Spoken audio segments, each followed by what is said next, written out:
red.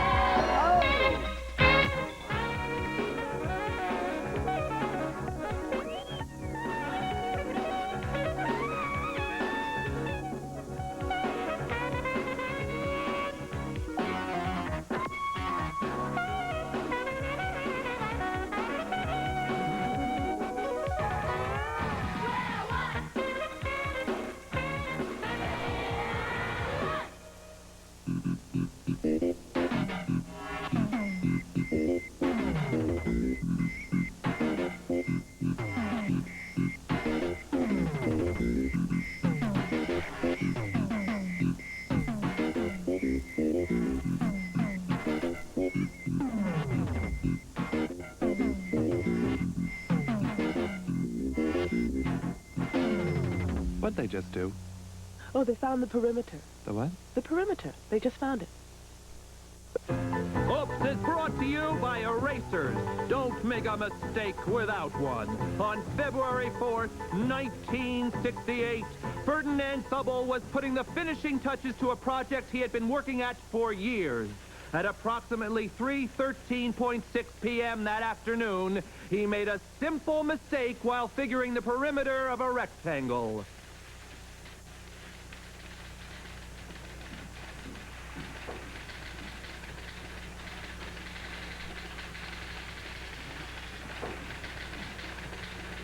Because of that tiny mistake, just look what happened.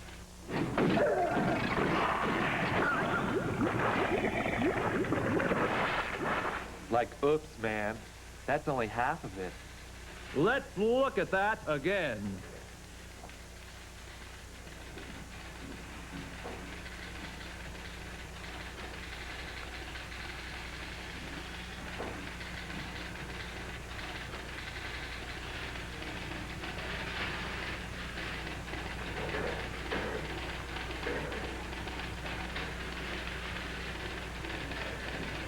Like, if I had done it right the first time, maybe this wouldn't have happened.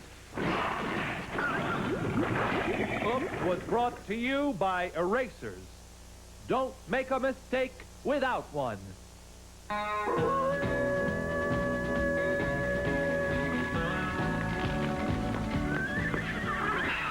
Billy Bob, Donny Bob, Dibby Bob, tie up your horses, come here.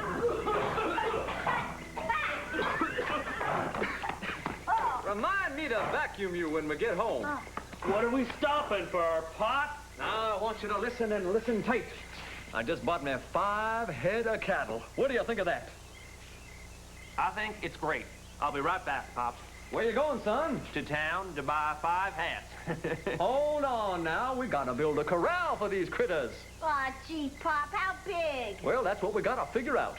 I wish we could be of more help, Pop, but we ain't had no proper schooling. That's how come we're all grown up and still living with you. Well, now, the cow salesman said that each cow needs space.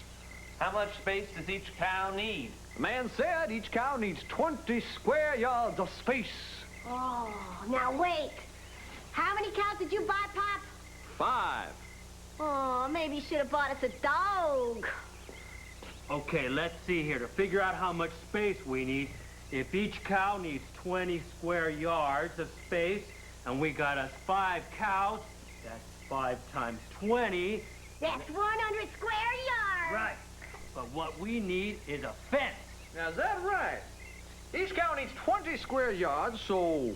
Yep, 5 cows need 100 square yards. Howdy! I'm the new itinerant school mom. Howdy, itinerant school, Mom. Well, howdy. I'm Pop Cartwheel. These here are my youngins. Where's your horse? In the shop with a flat foot. They gave me a loaner. Oh, you know, we just figured out how many yards of fence we need for our new corral. 100 square yards. Woo! That's a strange amount of fence. Oh, I think what you figured out is how much land you'll need, not how much fence you'll need. We did? Uh-huh. You figured the area of your corral. To find out how much fence you'll need, you got to figure the perimeter. Perimeter? Uh-huh. The distance around the corral. Now, what shape is it? Well, it don't make much difference. We can make it a rectangle, any size we want. Yeah, we own all the scenery. Oh, Okay, but let me show you something. You need to find rectangles with areas of 100 square yards. Well, look here. Suppose this rectangle is 20 yards by 5 yards. To find the area of this rectangle, we multiply the length times the width. 20 times 5, 100 square yards. Uh-huh. And to find the perimeter, the distance around the corral, we have to add up the lengths of the four sides. Okay. Let's see. 5 plus 20 plus 5 plus 20, that's 50 yards. Yeah, 50 yards of fence is what you'll need to keep those cows in. Now, look at this one.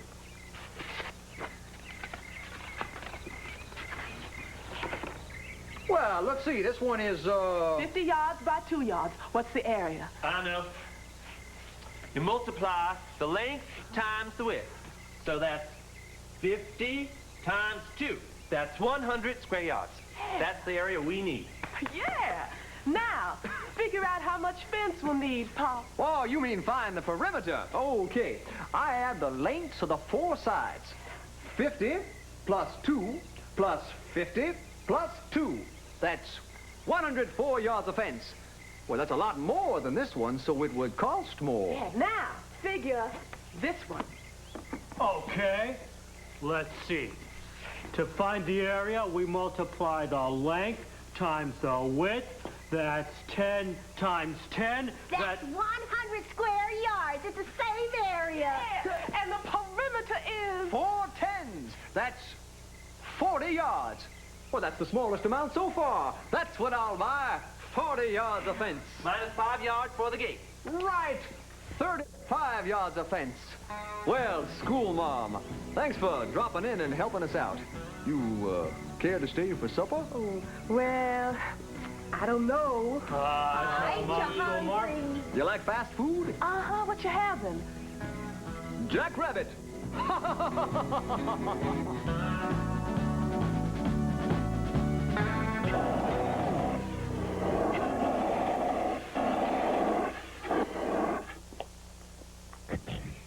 This just in! Rectangles with exactly the same area can have very different perimeters. Film at 11. Ladies and gentlemen, Renee and Marcel, the Math Mimes.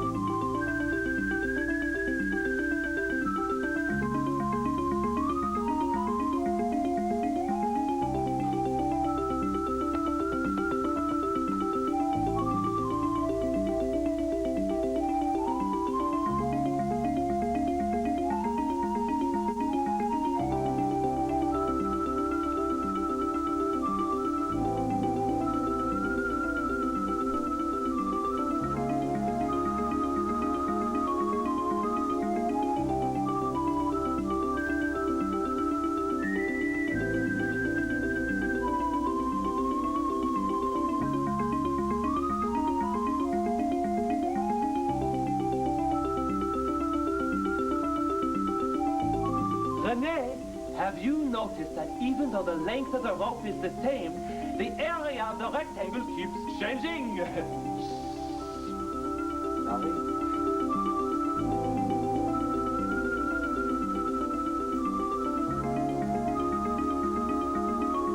You see what I mean? Now it is a square. Before it was a thin little rectangle. The area is different, even though the perimeter is the same.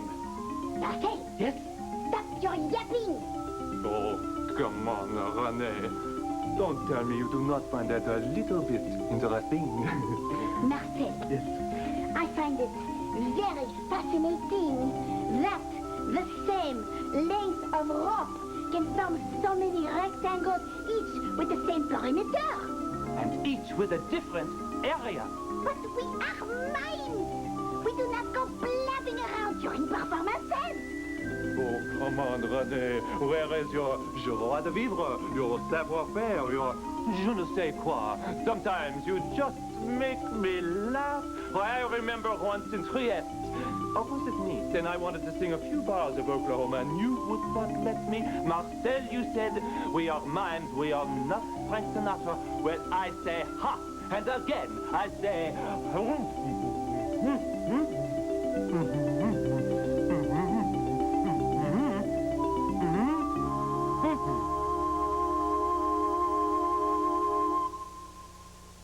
Here's a way to send secret messages. There are 26 letters in the alphabet. Look. What if you number each letter like this? To send a message, just use the numbers instead of the letters. Everybody will think you're crazy except the person you send it to who knows how to figure it out. I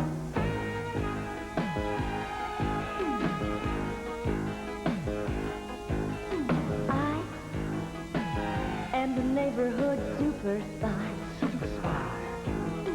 I am an undercover kind of guy. Undercover kind of guy. I should be working for the FBI. FBI.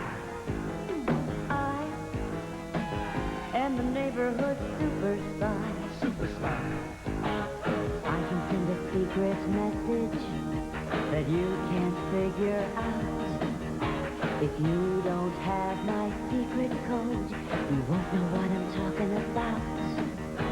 It looks like only numbers, but it's a super secret plan.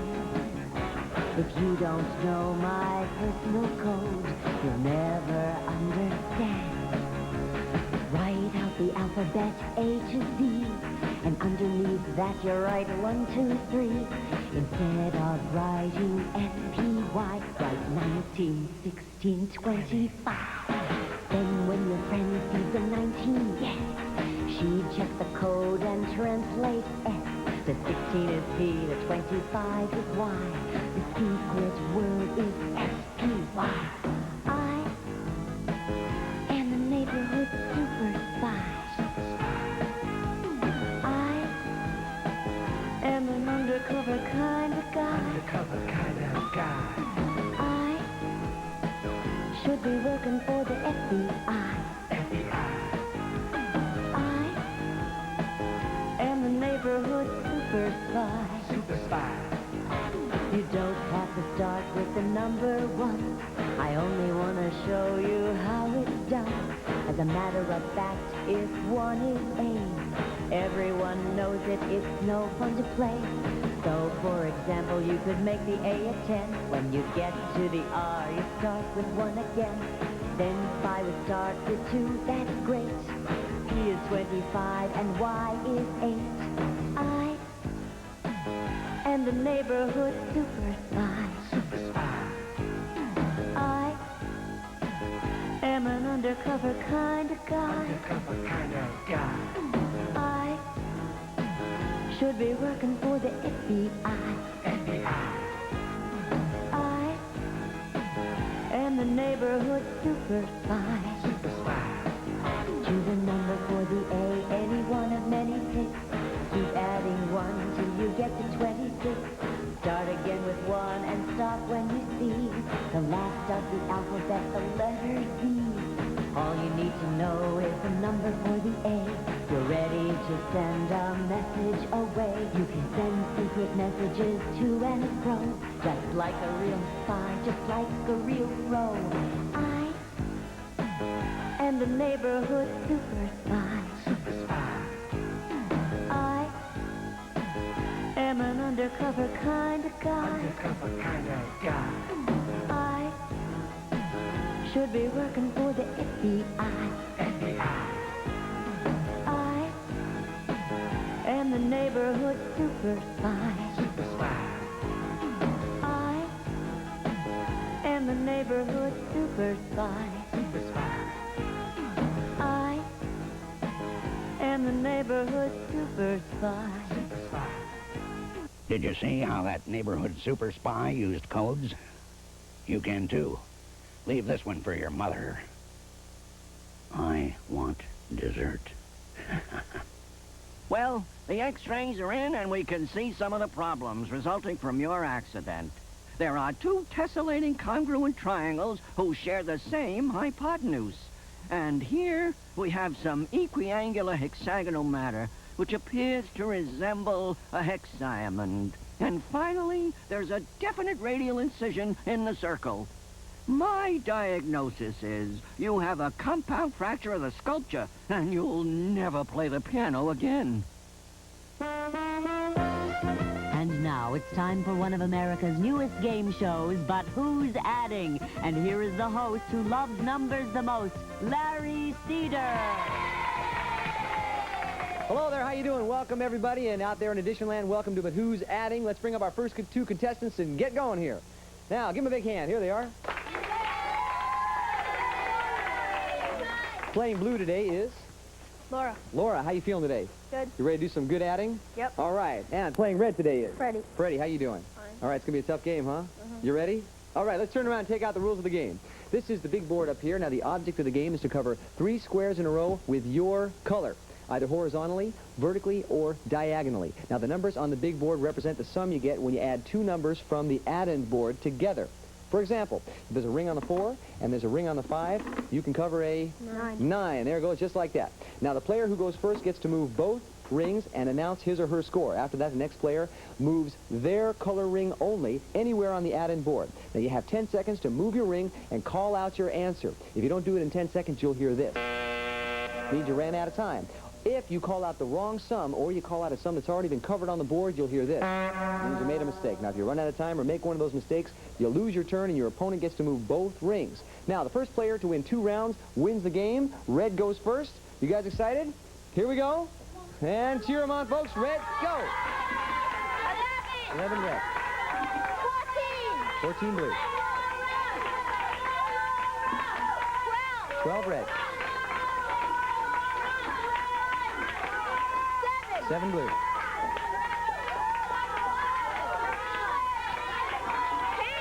10 red. 9 blue. 3 red. Oh! All right. Yeah. All right. Tough competition. Maybe Laura's going to make a comeback now because, Laura, you lost. You get to go first on the second round. Freddie, you've got 1 round. If you win the next one, you win. If Laura wins, we tie it up. Okay, blue, go. 14 blue. 13 red. 11 blue. 6 red. 3 blue. 8 red. Yes! All right. Looks like red team, you got a winner here. Freddie, congratulations. You won. You got 2 rounds. And for winning, you get a Square One TV calculator. Have fun with that. Laura, you did a sensational job, and I think you guys were very, very close here. And for just playing along here, you get a Square One TV T-shirt, and I want you to enjoy that. You were both great. You were a sensational audience. Thanks a lot. We'll see you next time on But Who's Adding? Take care. Bye.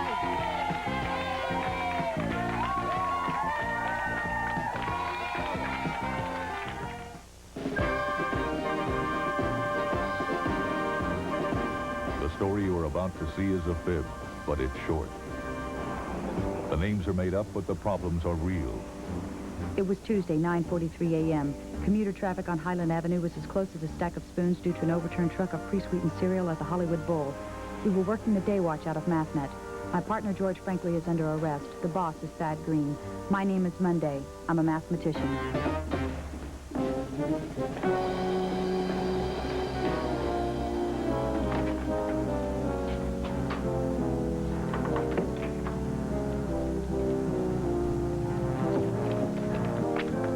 We decided to look at scenes from Monday's show to refresh our memories.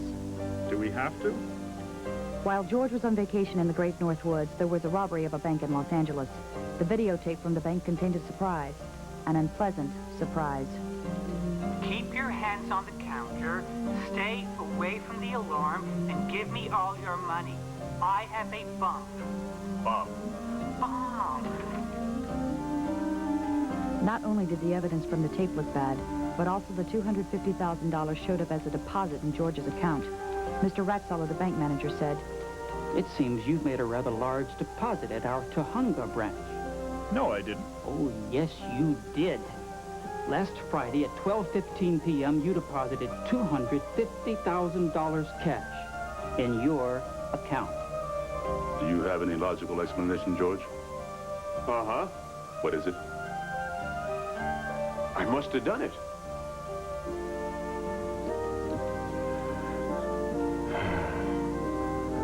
Kate? You don't think I did it, do you?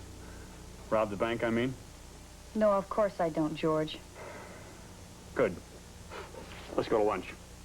I don't think you're taking this seriously, George. I am, but what can I do? I don't have any witnesses. It's just my word against television. And you know, if a jury of my peers sees the television tape, they'll believe it. People believe everything on television. There's a map showing you Madison. I want you to tell me everything you did on your vacation. You mean like show and tell? Uh-huh. I left home Sunday. I left home 12:30. It's roughly 150 miles to the Great North Woods. It takes 3 hours to drive it. I got there about 3:30. The boat leaves from here? Yes, you can catch a boat to the island on Friday, Saturday, or Sunday. The boatman is an old codger named Jesse Motts. So this is... Right. It's Mott's Landing. I got the 4 o'clock boat. It's a 2-hour trip. I got to the island about 6 and camped till the next Saturday. And no one saw you? No one except old man Motts. He'll testify that he took me there on Sunday and brought me back the next Saturday. Okay, George.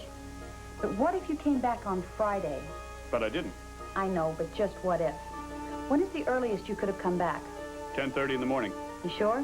Sure, I'm sure. 10:30 is the first trip. Okay. Let's say you left at 10:30. You said the trip takes? 2 hours. That would put you on shore at 12:30. But the bank was robbed at 12 noon. Maybe I didn't do it. Of course you didn't. You couldn't have. You're innocent. I'm going to tell the chief.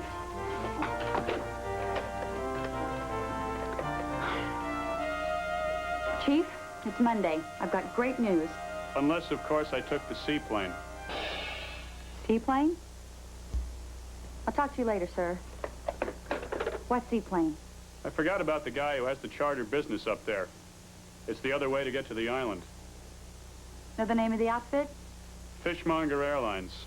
I remember their slogan. You won't be washy and you won't be wishy if you fly to No Madison Island unfishy. Do you have the number of Fishmonger Airlines in the Great North Woods? Thank you. What are you doing, Kate? Trying to keep you out of jail. Well, thank you. It's a recording. They fly only on Friday, Saturday, and Sunday. They fly to the island at 7, 11, and 4, and return 45 minutes later. It's a half-hour flight. What if you took the 7:45 flight? But I didn't. I hate flying. Makes me carsick. Play this out, George.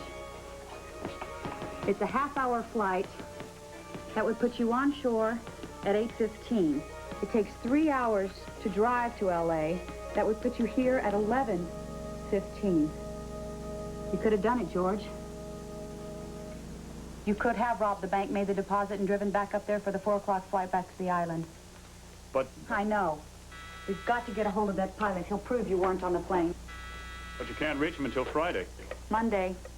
Wednesday? Yes, Chief, I'll tell him. The chief? Yes. Your hearing is set for tomorrow.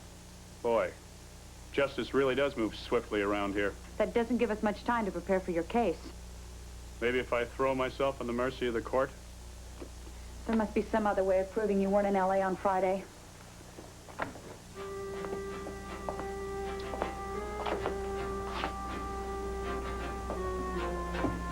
Kate! I've just had a thought. 2 thoughts, in fact. What are they? One is, I think I left the iron on this morning. What's the other one? I had my car oiled and lubed before I drove up. So? So let's check the garage and see what the mileage was on the record. Of course. If you did rob the bank, you would have had to make an extra trip to L.A. There would be an extra 300 or 400 miles on the car.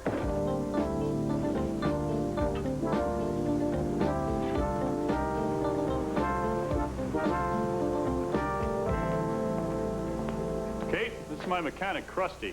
Krusty is probably the finest mechanic north of Ventura Boulevard. And south of Van Owen. Krusty, this is Kate Monday, MathNet. Pleased to meet up with you, Miss Monday. Pleased to meet up with you too, Krusty. Oh, you may be needing this. No, thank you.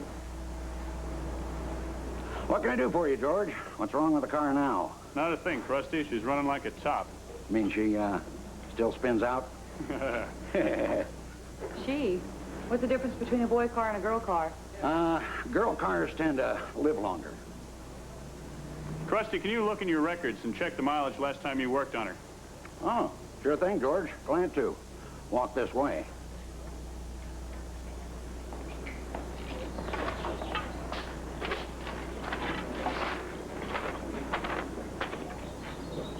You have a strange filing system, Krusty. I do. Why? Is that a copy of the bill, Krusty? No, this is the bill, George. You haven't paid it yet. Here's the mileage when you left here last Saturday evening. 68,849 miles. I told him to get rid of her when she hit 20,000. So if you drove about 150 miles up and about 150 miles back... 150 plus 150 is 300 miles, plus a little driving around for the past 2 days, just from home to the office. So let's say you drove another 20 miles. That's a total of about 320 miles. If we add those miles to the miles on the odometer, what was it again, Krusty? 68,849 miles. 68,849 miles plus 320 miles is... About 69,170 miles. So that's the mileage you should have on your odometer? No more.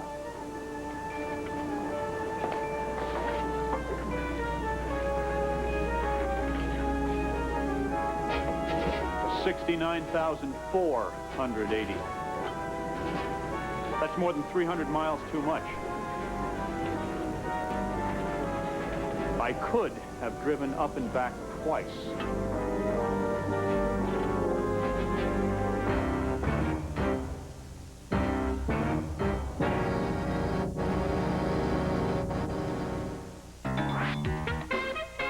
This could be just the thing I'm looking for. Something memorable. Something that will go down in history as the Trojan